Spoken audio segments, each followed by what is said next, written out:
behalf of the Labour Party. Deputy Ríordáin. First Minister, like other speakers, I want to congratulate you on the announcement on the investment in the arts, and to congratulate those campaigners, the National Campaign for the Arts, who were making the case. The arts is extremely important, obviously, to this country, but it's one of the only avenues that people of a disadvantaged background, of diverse backgrounds, often have to give voice to their experience. So it's a very welcome investment, and greatly needed, and hopefully that there will be more to come. Minister, I want to start by reading into the record a quote from the summary of the Sectoral Adaptation Plan for Biodiversity. By the end of the century, climate change is likely to become the most significant driver of biodiversity loss. Increases in temperature will change the timing of life cycle events and the distribution of species. The physical impact of more intense storms and increased winter-spring rainfall will accelerate the degradation of habitats that are already compromised by unsustainable practices. I'm delighted to come here to report on your actions under the 2019 annual transition statement. I should remind the House that it was my colleague Alan Kelly that introduced the Climate Action and Low Carbon Development Act 2015, under which you are here reporting on your department's responsibilities under the annual transition statement. I think it's extremely important that the work started by a Labour Minister is continuing here today, but is specifically holding you to account. I think it is also important that the next government kicks on to deliver on climate change with an urgency that perhaps the last government failed to. The climate is too important an issue to either be the subject of petty wrangling for political position or the sole preserve and responsibility of one party. In 2018, I am happy that we in the Labour Party helped lead and drive the Climate Action Committee to adopt the concept of carbon budgets, and we look forward to supporting appropriate measures in the strengthening and implementation of these budgets. There may be times when support is needed from across the chamber, and I speak for my party colleagues when I want to reassure all those who are serious about tackling climate change, and the Labour Party will intend to share the responsibility of everyone in this House to deliver on Ireland's international target commitments. Which brings me to two sectoral areas the Minister and the Department has responsibility for: the built and archaeological heritage sector and biodiversity. I have three broad questions for you, Minister. The first question is about the Department's own direct emissions. I would ask what action has been taken to evaluate emissions from within the Department or subsidiary organisations like the National Parks and Wildlife Service. Have they invested in electric vehicles and making buildings more energy efficient? Does the Minister know, is the Department walking the walk in terms of its own day-to-day emissions? The second question is about the Built and Archaeological Heritage Climate Change Sectoral Adaptation Plan. It is clear from the plan that the Department has identified significant threats to some of the most important cultural and physical heritage in this country. The number of case studies, I'm thinking of the threat identified to Trinity College and the damage done to Portrane, as examples of the scale of the potential threat.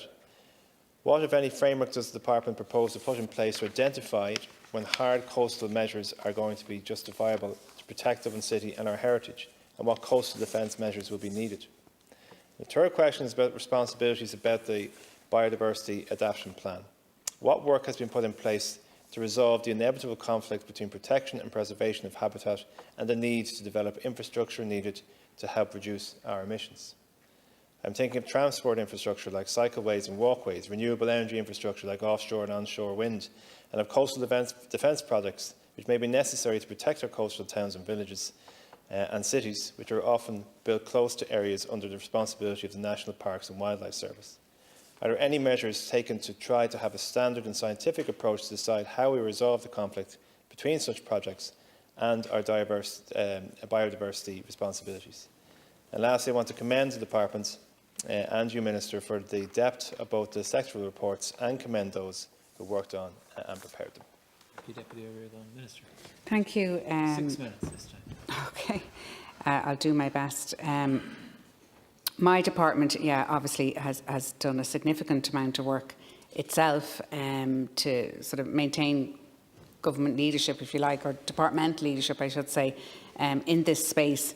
And I know that the National Parks and Wildlife Service of the department has been a leader. You mentioned electric vehicles, in deploying electric vehicles through its fleet by piloting the utilisation in 4 commercially electrically operated vans in Wicklow Mountains and in Killarney National Park, with a view to reducing its diesel fleet as resources permit, and also in installing e-charging points at Glenveigh, Connemara and the Wild Neffin and Ballycroy National Parks, which was in 2018, which was prior actually to the Climate Action Plan, and also by procuring 2 electric buses to service Glenveigh National Park. It was actually on the 26th of May where there was the signing of the contracts in relation to electric buses, which was co-funded through my department and the Department of Rural Affairs. And these buses are the first of their type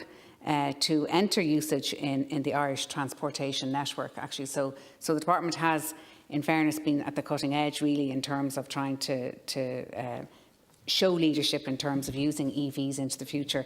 I just want to say as well, Deputy, I acknowledge your thanks in relation to the arts announcement yesterday, and I hope that we will be able to do more, as you say, into the future, but it's certainly a step in the right direction. You mentioned then in relation to the Built and Archaeological Heritage Climate Change Sectoral Adaptation Plan, which is extremely detailed and very technical, but I think the emphasis you put on, as far as I recall anyway, is really about the extreme weather and on our built heritage. And, you know, there will be projected changes, Chair, I think, to the Irish climate, and they're going to have implications for our built and archaeological heritage into the future. And these changes may be immediate or they could be cumulative. And I think we have to be prepared to adapt to events which can include warmer, wetter winters, we can have hotter, drier summers, and we're going to have increasingly intense and frequent storms. We're going to have rising sea level, we're going to have coastal erosion, some of which is natural, and we're going to have increased flooding. So you're correct that we have to try and mitigate against damage from all of these factors. And you know, these climate changes, I think, can be expected to give rise to structural damage to monuments and historic properties. They will undermine structures. There will be a loss of ground adjacent to structures. There's going to be exposure and erosion of archaeological sites, and there's going to be a collapse of unstable masonry elements. And there's also going to be an additional slow onset of risks as well, including the loss of historic landscape features. There's going to be the decay of building fabric caused by increased corrosion of metal elements. And a further threat is posed, as was mentioned earlier by a deputy, by maladaptation, which is the inadvertent loss or damage to heritage structures and sites during adaptation works by others. And I think then lastly, but we're aware of all the points that you raise, and that's why we have the adaptation plan to try and mitigate against that. Biodiversity, I've been in this department for 2.5 years. I may not be back here again, but I'm glad to say that we've achieved a lot in terms of biodiversity in the time that we were there. I had the very first, or the inaugural National Biodiversity Conference with a number of different stakeholders, and we had, out of that, we had the 40 Seeds of Nature. I brought in the biodiversity duty to Cabinet, which puts an onus on public bodies to take biodiversity into account in terms of their planning into the future. And we have obviously the National Biodiversity Action Plan, which is up to 2021, and it's also mentioned in the new programme for government as well in terms of bringing that forward. And I note that the Irish Wildlife Trust actually today, I think it was in the Irish Examiner, said that a lot of the elements that we've put into the programme for government in terms of biodiversity in particular are potentially transformative, was the word that they used. And I think that it is, and I think you're right that climate action is something that we had to take a grip of. You know, it's been ignored probably to a large extent. You know, there have been a lot of words as opposed to action, and I think the good thing that I have noticed being in this department is that there's constant monitoring and progress reports on the actions that are taken. You know, in the Climate Action Plan, which, you know, will be in legislation, and going back to the original Climate Action Act as well. And we've had to step it up in terms of being ambitious There's a lot of biodiversity projects as well that we've given to local authorities. We gave over about 2 million, which brings back into the communities, and also the Community Foundation.